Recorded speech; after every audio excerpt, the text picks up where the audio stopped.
সেই ছেলে যে ছেলেকে আমি বিয়ে করতে চাই। মনে তোমার সাহস কি করে হয় এইরকম একটা লেবারকে তুমি আমার সাথে পরিচয় করে দিচ্ছ আর এই ছেলেকে তুমি পছন্দ করো? মা তুমি মোনারে কেন মারতেছো? মোনার তো কোনো দোষ নেই, দোষটা তো হলো এই লেবারের বাচ্চা। এই লেবারের বাচ্চাই আমার বোনকে ওর প্রেমে ফাঁসাইছে। হাসালেই হবে নাকি? এই ছোট লোকের বাচ্চা, তোর কত বড় সাহস! তুই আমার মেয়েকে পটিয়ে পাটিয়ে ফাঁসিয়েছিস না? তুই আমার মেয়েকে বিয়ে করতে চাস? কখনোই না। তুই ছোট লোক, তোর নজর ছোট, তুই পায়ের দিকে তাকিয়ে থাকবি। তোর এত বড় সাহস কি করে হয়? তুই আমার মেয়ের দিকে নজর দিয়েছিস, আমার মেয়েকে ভালোবাসতে চাস? খবরদার বলছি, আমার মেয়ের দিকে আর তুই চোখ তুলেও তাকাবি না। যদি তাকাস না তো চোখ আমি একদম উঠিয়ে ফেলবো। মা, মা প্লিজ একটু চুপ করো। তোমরা এইভাবে কেন কথা বলতেছো? আরে আরে আরিফের সাথে তুমি একটু কথা বলো। ও অনেক ভালো ছেলে, ওকে দেখে তুমি বিচার করো না। মোনা তোর একটা কথা বলি, তোর কি রুচির দুর্ভিক্ষ পড়ছে? মানে তুই কি না লেবারের সঙ্গে, ও মাই গড, মানে লেবারের সঙ্গে প্রেম আর লেবারের সঙ্গে আমাদেরকে পরিচয় করে দিতে আসছিস? আরে ভাই তুই কোন ফ্যামিলি থেকে বিলং করিস এটা কি তুই ভুলে গেলি? তুই কোন অবস্থায় এত বড় হয়েছিস এটাও ভুলে গেছিস? মানে তুই কি না লেবারের সঙ্গে? হুঁ, ভাইয়া, মা, তুমি এইভাবে কেন কথা বলতেছো? আমি তোমাদেরকে নিয়েছি ওর সাথে দেখা করানোর জন্য, কথা বলার জন্য। তোমরা তো কথাই বললে না। এই চুপ, একদম চুপ, তুই কোনো কথা বলবি না। আম্মা এই লেবারটা আমার বোনকে ফাঁসাইছে কেন জানো? আমাদের সয় সম্পত্তি যেন ও একা ভোগ করতে পারে, কিন্তু এটা না আমি বেঁচে থাকতে কখনো হতে দেব না। ওর সঙ্গে আমার বোনের বিয়ে আমি কোনো দিন হতে দিব না, আমি যতদিন বেঁচে আছি। আর মোনা তুই না তোর ফ্রেন্ড সার্কেলদের সাথে মিশিস, এদের ক্লাস দেখছিস, এদের লেভেল দেখছিস, আর তুই শেষমেশ কিনা এই লেবারের সঙ্গে, মানে তোর রুচি দেখে না আমার বমি আসতেছে। তুই এটা কি করলি? লেবারের সঙ্গে পরিচয় করে দিতেছিস, তাও আমাদেরকে। মা প্লিজ, তোমরা ওকে ভুল বুঝতেছো। ও অনেক শিক্ষিত একটা ছেলে, ও এখানে কাজ করতেছে, এটা জাস্ট পার্ট টাইম একটা কাজ। ও জব খুঁজে নেবে, কিন্তু তোমরা এইভাবে ওকে কেন ছোট করতেছো? মোনা, ও শিক্ষিত তো কি হয়েছে? ওর লেখাপড়া ধুয়ে ধুয়ে কি পানি খাবো? শুনো, তুমি আমার মেয়ে, কোন সোসাইটিতে তুমি বড় হয়েছো সেটা কি তুমি ভুলে গেছো? আমার ভাবতে অবাক লাগছে যে তোমাকে আমি ছোট থেকে যেভাবে বড় করেছি, সেই মেয়ে হয়ে তুমি কিভাবে একটা সামান্য লেবারের সাথে তুমি প্রেম করো, লেবারকে তুমি বিয়ে করতে চাও। আমার ভাবতেও না ঘেন্না লাগছে। এই মোনা অনেক হয়েছে, তোর কথা না অনেক শুনছি। তুই যদি লেবারটারে বিয়ে করিস আমরা কাউকে মুখ দেখাতে পারবো? আমাদেরও বংশ আছে, আমাদের ফ্যামিলি আছে, আমরা একটা সোসাইটিতে থাকি, এই সোসাইটিতে আমরা মুখ দেখাতে পারবো? কখনো পারবো না। অতএব তোর সঙ্গে ওর বিয়ে কোনোদিন সম্ভব না, আর হবে না। দেখেন আন্টি, আমি মানতাছি যে আপনারা বড় লোক, তার মানে এই না যে আমার কোনো কথা আপনারা শুনবেন না। আগে আমার এই লেবারের বাচ্চা তুই চুপ থাক, একদম আমাদের ভাই বোনের মাঝখানে কথা বলবি না, একদম চুপ করে এখানে দাঁড়ায় থাক। মোনা তোরা আমি যেটা বলছি এইটাই, ওর সঙ্গে তোর বিয়ে আমি বেঁচে থাকতে কোনোদিন সম্ভব না। মোনা মানে তুই এই লেবারটারে কি দেখে পছন্দ করলি? আমি তো এটাই বুঝতেছি না। দেখ না ওর পোশাক আশাক দেখ, লুঙ্গি, মাথায় গামছা আর শার্ট পরা আছে, ওর তো গা দিয়ে গন্ধ বেরোচ্ছে। মানে তুই এই ছেলেটাকে পছন্দ করলি কিভাবে? মানে তোর কি রুচিতে এতটুকু বাধে নাই যে একটা লেবারের সঙ্গে তুই রিলেশনে গেছিস, প্রেম করছিস, আবার তার সাথে নাকি তুই বিয়ে করবি?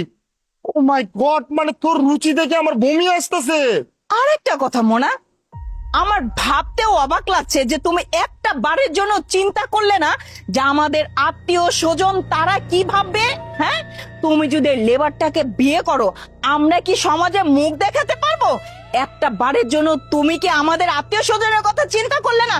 আমাদের সোসাইটির কথা চিন্তা করলে না? কিভাবে পারলে তুমি এরকম একটা কাজ করতে? আমি ভাবতেও পারতেছি না।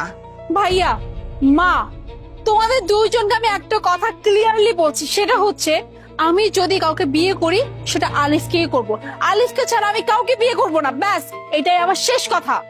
মোনা, তুই এখনো কথা বলছিস? এই ছোট লোকটাকেই তুই বিয়ে করবি? ও ওরে বিয়ে করবি তাই তো? আমি বেঁচে থাকতে তোর বিয়ে ওর সঙ্গে কেমনে হয় এটা আমি দেখবো। এখন চল বাসায় চল, তোর বাসায় গেলে তোর বিয়ের ভূত আমি ছড়াইতেছি। আম্মা চল বাসায় চল। ভাইয়া, মা ফাইলটা সই হয়ে গেলে আর কোনো প্রবলেম থাকবে? হ্যাঁ। কিরে তুই তুই নয় লেবারটা, কিন্তু তুই এই অফিসের সামনে দাঁড়ায় আর তোর ড্রেস আপের একই অবস্থা রে। মা দেখছো তুমি? কিরে, তাই তো দেখছি। তুই এসব পোশাক আশাক কোত্থেকে চুরি করেছিস? পোশাক আশাক চুরি করে নিজের গেট আপটাই তো চেঞ্জ করে ফেলেছিস। এই কিরে, আমার মেয়েটাকে তোর কাছ থেকে সরিয়ে ফেলার পরে নিশ্চয়ই কোনো বড় দান হাত মেরেছিস না? এই বল, সত্যি করে বল, এই সমস্ত জিনিস কোত্থেকে চুরি করেছিস আর কার সাথে প্রতারণা করে এই সমস্ত পোশাক আশাক নিয়েছিস? বল। আন্টি, আমি আমার কাপড় চোপড় না কোথাও থেকে চুরি করছি, না আমার কোনো ধান্দা আছে। আর আমি এখানে কেন সেটাও আপনারা জানতে পারবেন। আগে আমাকে এটা বলেন যে আপনারা এখানে কেন আসছেন? আমরা এখানে আসছি এই অফিসের বসের সঙ্গে দেখা করতে, মিস্টার আলিফ স্যার। ওনার থেকে কিছু ফাইল সই করে নিতে হবে, এই জন্য। আপনারা যার কথা বলছেন সে আর কেউ না, আমি। মানে? মানে আপনি আলিফ স্যার? একদম ঠিক বলছেন, আমি সেই মানুষটা। অবাক হচ্ছেন না? অবশ্য অবাক হওয়ারই কথা, কারণ সেদিন আপনাদেরকে এতবার আমি বলার চেষ্টা করলাম, এমনকি আপনার মেয়েও আপনাদেরকে বোঝানোর চেষ্টা করছে। আপনারা আমার কোনো কথাই শোনেন নাই, এমনকি মোনারও কোনো কথা শোনার নাই। এই যে কোম্পানি দেখছেন, এই কোম্পানিটা আমার। আপনারা যার কাছে আসছেন সেই মানুষটাও আমি। এই কথাটাই আপনাদেরকে বলতে চাচ্ছিলাম সেদিন। আমি একটু স্কোপ চাচ্ছিলাম, বাট আপনারা আমাকে এতটুকু স্কোপ দেন নাই। আমি বলবো কিভাবে? যা ইচ্ছা তাই ভাবলেন, আমাকে যা ইচ্ছা তাই বলে অপমান করলেন, নিজেদের মতো চলে গেলেন। সেদিন আমি ওখানে কাজ করছিলাম, সেই বাড়িটাও আমার। আমি নতুন বাড়ি করছিলাম, লাঞ্চ আওয়ার চলছিল, সব শ্রমিক খাওয়া দাওয়া করতে গেছিল। আমার কাছে মনে হলো যে বেশ কয়েকটা ইট নিচে পড়ে আছে, এগুলো তো মানুষ হোঁচট খেয়ে পড়ে যাবে। দ্যাটস ওয়াই ইটগুলো আমি নিজের মাথায় করে অন্যদিকে সরাচ্ছিলাম। আর হ্যাঁ, কেউ যখন এইসব কাজ করে তখন অবশ্যই সে স্যুটেড বুটেড থাকে না। দ্যাটস ওয়াই আমার পোশাকের এরকম অবস্থা ছিল। কিন্তু সব থেকে দুঃখজনক বিষয় হলো, আপনারা মানুষের পোশাক দেখে মানুষকে বিচার করেন। আমার পোশাক যেমনই হোক না কেন, আপনারা আগে আমাকে চেনেন, আমাকে জানেন, আমাকে জিজ্ঞেস করেন আমি কে। জিজ্ঞেস করা তো অনেক দূরের কথা, উল্টো যখন আমি বলতে গেছি তখন আপনারা আমাকে থামিয়ে দিয়ে যা ইচ্ছা তাই বলে অপমান করছেন। আমি তারপরেও কিচ্ছু মনে করি নাই। কেন জানেন? কারণ আপনারা হচ্ছেন মোনার পরিবার। আমি মোনাকে ভালোবাসি, আমি ওকে ভালোবাসছি, ওকে আমি বিয়ে করতে চাইছি। দ্যাটস ওয়াই ও আপনাদেরকে আমার সাথে দেখা করানোর জন্য নিয়ে আসছিল। কিন্তু ফরগেট ইট। আসলে বাবা আলিফ, আমি না ওই দিনকে ঠিক বুঝতে পারি নাই যে তুমি এত বড় মাপের একজন মানুষ। বিশ্বাস করো, আমি তোমার ড্রেস আপ গেট আপ দেখে ভেবেছিলাম তুমি একজন দিনমজুর। এই কারণে আমি তোমার সাথে খারাপ ব্যবহার করে ফেলেছি। বাবা দেখো বাবা, আমি আমার মেয়েটাকে না ছোট থেকে খুব আদর যত্ন করে ওকে বড় করেছি। আর কোনো মা কি চায় তার মেয়েকে এত সুন্দর আদর যত্ন করে বড় করে একটা লেবারের হাতে তুলে দিতে? তাই আমি এরকম ব্যবহার করে ফেলেছি। বাবা প্লিজ, তুমি কোনো কিছু মনে করো না। ইটস ওকে আন্টি, আমি এতটুকু বুঝি। আর এতটুকু বুঝি বলেই আমি সেদিনও আপনাদেরকে কিছু বলি নাই, আজকেও কিছু বলছি না। শুধু নিজের পরিচয়টা আপনাদেরকে বলছি, দ্যাটস ইট।